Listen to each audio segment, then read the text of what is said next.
Hello, and welcome to the second part of our unit on wave optics. In this part, we're going to focus on two-slit interference. So what does this look like? So in the past section, we did single-slit diffraction. This section is similar in that we're still going to be passing light through a slit, but instead of there only be one, there are now two. So we're going to set this up very similarly in that we're going to think about plane waves coming in, being incident.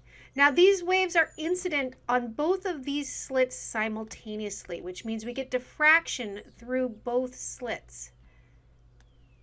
And you can see there are spots where the peaks of the waves overlap nicely, like here. That's going to give us a bright spot, constructive interference. And if I were able to draw better, we would also get spots that were due to destructive interference. Also, we still have diffraction going on. So in the pattern we will see on a screen that we put at this end, we are going to be able to see both the single slit diffraction effects and the two slit interference effects. So for example, here is a two slit interference pattern. So if I look here, here, here, and similarly on the other side, here, here, and here, all the spots that I have circled, those are the minima that occur in the pattern due to diffraction. So I'll make a little note. But we now have all these individual bright spots. Those bright spots are due to the two-slit interference. Much like I did with diffraction, I'm going to number them. So I'm going to let this be m equal 1. Here, this is one. Next one up is going to be 2, 3, 4, and the same thing for the other side. Notice the one at the very center isn't numbered. You can think about it as 0 if you want. So I'll put a 0 there. It's the central, and then we number to either side of these central bright spots. So I'm going to make sure you see that this is an M, so I'm going to put that over there as well. Okay, just like I did with the diffraction, I'm going to draw a line that goes from the center of the slit, so that's the middle of the barrier, to my diffraction or my interference pattern. So I'm going to land at this one here because that's where my ability to draw this line landed. And I'm going to define this angle as theta. Now, theta will change depending on which bright spot I'm going to. And I could also go to the other side equally well. I'm going to define the distance between the two slits as d. The distance from the slits to the screen, again, is going to be L. And the distance from the main line to the bright spot of interest, I'm going to change color to draw this one, so bear with me a second. Put that up like this. That I'm going to define as, oh, and now you can't see it. I'm going to define it as A. And so I can relate, I'm trying to change my color back here because I can't write in yellow on white. We'll change to purple, something different. I can relate these parameters. D sine theta is going to equal m times lambda. And just like with diffraction, I can make the same approximation for sine theta and let that be approximately a over L, and I need a d there as well. So I plugged in that sine theta was approximately a over L and then multiplied it by d. Returning to the simulation, same one we looked at in the last section, I'm now going to show you how this pattern evolves, if you will. So here is the single slit that we ended up with last time. Instead of looking at a single slit, I'm now going to look at what would happen if I had two sources. So maybe this is sound, where I'm not worried about the fact that I also have diffraction going on. Now I can change the slit width and it doesn't have any effect. other than potentially to make it brighter. Okay. I can change the distance to the slits, or distance between the slits, and that does have an effect. The closer the slits, or further apart the slits are, the closer together these spots get. And I can change the distance to the screen again, and that has the same effect as last time. Now, what happens when I combine my two effects, the single slit effect with the double source effect? I get the double source effect, but the peaks are not all even anymore. They are, their height, their intensity, if you will, is determined by the overall single slit of pattern. So if I make this slit broader, making the slit narrower, you can see I get my central bright peak, then I get the overall diffraction minima, and then it starts getting bright again. Now, it's tempered way down. With this, let's try changing around parameters again.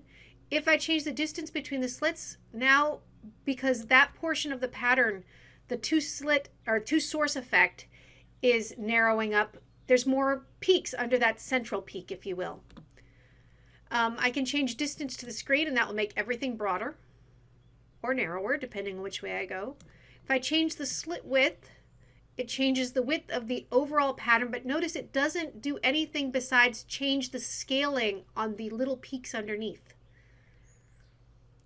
And again, I can change the color. So right now I'm working in red, I believe. If I switch to green or violet, okay, notice the change in the color changes the overall pattern, the single slit effect, and the two source effect both. Okay. Red has a longer wavelength, therefore there are broader, it's broader, if you will. Okay, to finish up, let's work an example. So in this example, we have a double slit experiment, and we're going to run it with two different laser sources. So for the first part, we are told we're looking at the third order maxima, so m equals 3. We're told the wavelength is 500 nanometers. We're told that the third order maxima is located 12 millimeters from the central bright spot. So if I go back to my figure, that's telling me A. So A is going to be 12 millimeters. And then I'm told L is 1.6 meters. Okay. We then change wavelength. So we go from lambda equals 500 to lambda equals 650. So in the green to in the red. We are now told to look for the second order maxima. So I'm going to look for M equals 2. And we want to know how far from the central bright spot will the second order be. So now I'm looking for the value of A. L stays the same. In order to solve this part of the problem, I need to use this information to determine how far apart are the slits. So I have D sine theta equals M lambda, which is approximately A over L times D. So now I can solve for D is approximately M lambda L divided by A, and I'm going to be really careful here about my units and convert everything to meters because I have nanometers, meters, oh, this was millimeters, nanometers, millimeters, and meters here, and I don't want to get all of my units garbled.